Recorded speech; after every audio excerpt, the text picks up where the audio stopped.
이거를 다른 방식으로 만들어야 되는데 어쨌든 굉장히 어려운 과제거든요. 2050년까지 과연 우리가 탄소 중립을 이룰 수 있을까? 그게 굉장히 힘들다는 것부터 우선 말씀드리죠. 그 다음에 두 번째로는 말씀하신 에너지 분야를 한번 살펴보면 발전의 세 가지 방식이 있죠. 하나는 석탄을 포함한 화석연료 발전이 있고, 두 번째는 원전이 있고, 세 번째는 신재생 에너지. 이렇게 세 가지만 생각해 보면 간단한 건 아니겠어요. 근데 일단 우리가 탄소 중립을 위해서는 화석연료 발전은 하지 말아야죠. 그럼 남은 게 두 개밖에 없어요. 원전하고 그 다음에 이제 신재생 에너지. 근데 신재생 에너지는 첫 번째로 밤이나 바람이 안 불면 전력 생산이 안 돼요. 그러면 전력 생산이 어느 정도 수준을 계속 지속적으로 유지를 안 하고 없어져 버리면 대한민국 전체가 정전이 돼 버려요. 가속 자족이 필요한 거예요. 그다음 또 두 번째 이유는 우리가 기술력이 많이 떨어져 가지고 생산 단가가 엄청나게 비쌉니다. 그래서 아마 이 신재생 에너지만 가지고 발전을 하려면 지금 우리가 내는 전기 요금에 아마 최소한 4-5배 그 이상은 내야 되고요. 그러면 수출로 먹고 사는 대한민국의 제조업이 막대한 타격을 받아서 경쟁력을 상실합니다. 그 다음에 또 굉장히 많은 땅이 필요해요. 근데 우리는 그런 땅이 없거든요. 그래서 이게 굉장히 한계가 많다. 그러면 이제 남은 게 원전이잖아요. 원자력 발전은 위험이라기보다 공포에 해당돼요. 근데 그걸 그러면 어떻게 해야 되는가? SMR이라고 들어보셨어요? 소형 모듈 원전. 그래서 우리가 모든 사고 가능성을 예측 가능하고 관리 가능한 형태까지 줄여서 원전을 만드는 거죠. 대표적인 예가 핵 잠수함. 사고가 단 한 건도 안 났습니다. 그 이유는 그 원자로가 워낙 작아서요. 모든 사고에 대한 대처가 다 가능했거든요. 우리나라에서 가장 이상적인 것은 원전과 신재생 에너지의 에너지 믹스. 그게 우리나라에 현실적으로 맞는다. 원전 없는 탄소 중립은 허구다. 불가능하다. 이렇게 엄청난 변화가 일어나고 있거든요.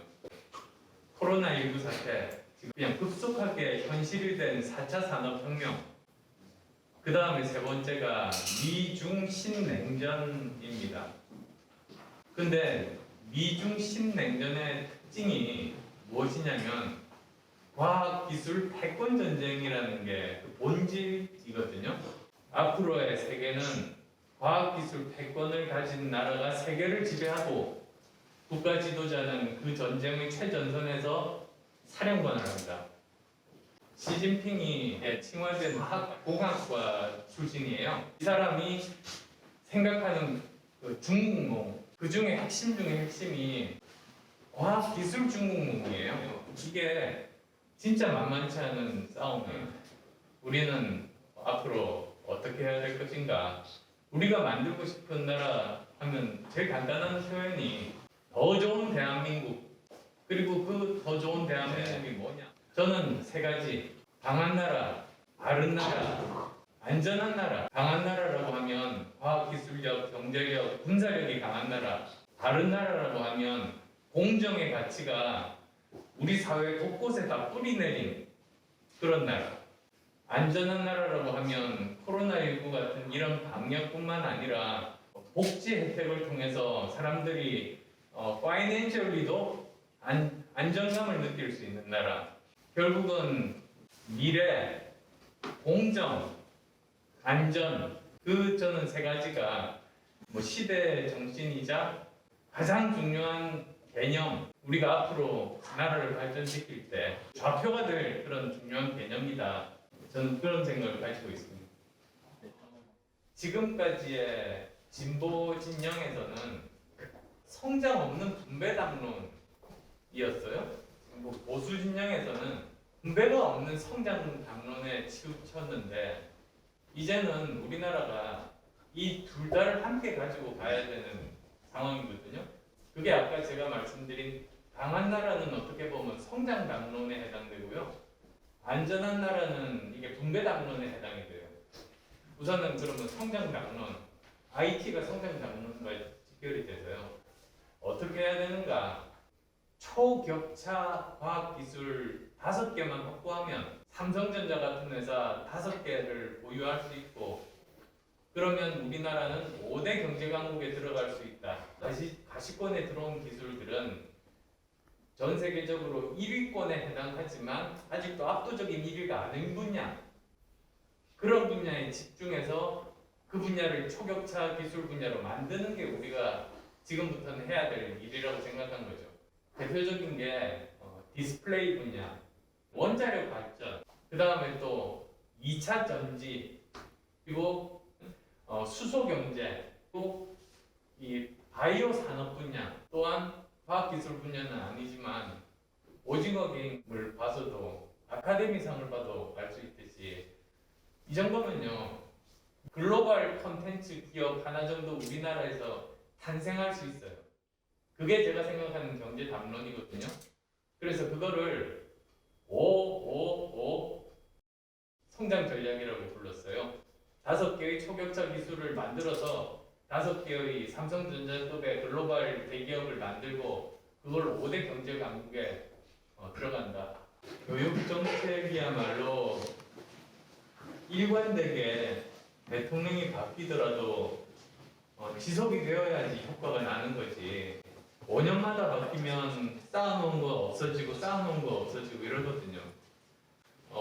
핀란드 예를 들어보면 핀란드가 1970년대 교육 개혁을 시작했어요.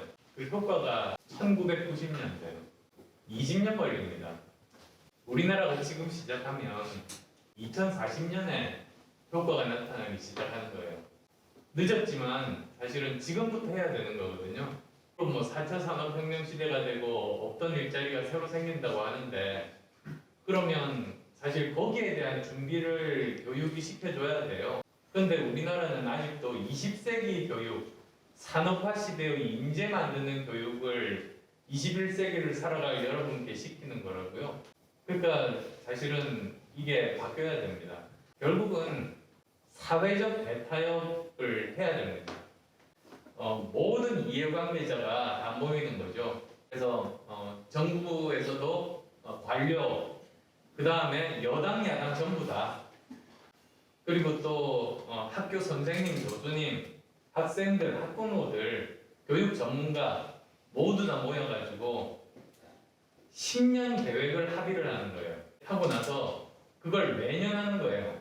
그러면 사실은 이게 연속성이 보장이 되는 거 아니에요. 이렇게 롤링 플랜, 연속성을 그래서 보장할 수 있는 그런 방법. 그런 식으로 하면은 저는 정권이 바뀌더라도 여야가 다 와서 합의한 것이기 때문에 그게 가능하다. 그리고 거기서 반드시 해야 될 2가지가 교육의 틀과 내용을 바꾸는 것. 틀은 학제 개편입니다. 제도가 1951년, 그때 7살과 지금 7살은 다르거든요.